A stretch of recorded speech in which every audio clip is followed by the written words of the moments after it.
আসসালামু আলাইকুম বন্ধুরা, দেখুন সৌদি আরবে একটা মার্কেটের ভিতরে কি কি থাকে দেখুন। মাশাআল্লাহ, এগুলো কিন্তু তোয়ালি, আমরা যে গোসল করি গামছা, দেখুন বিভিন্ন কালারের বিভিন্ন ডিজাইনের। মাশাআল্লাহ, খুব সুন্দর করে সাজায় রাখছে। দেখুন, দেখতে তো চোখ জ্বলে যায়।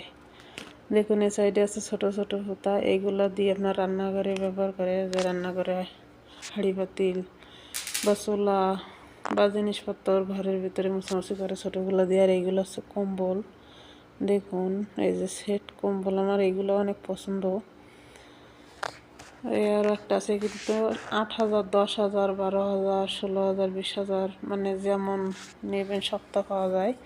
এ পাশে রয়েছে দেখুন হাঁড়ি পাতিল, এগুলো আছে যে আপনার ব্রিক বলে আমাদের দেশে, যে কি বলে, যে চা বলে না, চা বানায়, যে আপনার কি জানি একটা বলে, খেয়াল নেই।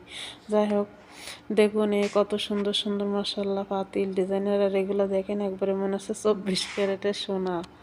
মাশাআল্লাহ, দেখলেই কিন্তু চোখ জ্বলে যায়। দেখুন কত সুন্দর করে সাজিয়ে রাখছে। আর এটা ব্লেন্ডার মেশিন, দেখুন কত সুন্দর, সহজে ওর ভিতরে কাজ করা যায়। আর নিচে যেগুলো রয়েছে না, ওর ভিতরে কিন্তু মাংস তরি তরকারি রেখে কাটে। দেখুন চোখ জুড়ে যাবে আপনার। পুরো মার্কেটটা যদি আরও বড় মার্কেট, মানে সপ্ত ঘোরানে প্লাস্টিকের জিনিসও পাওয়া যায়, মানে সব ধরনের জিনিস একটা মার্কেট।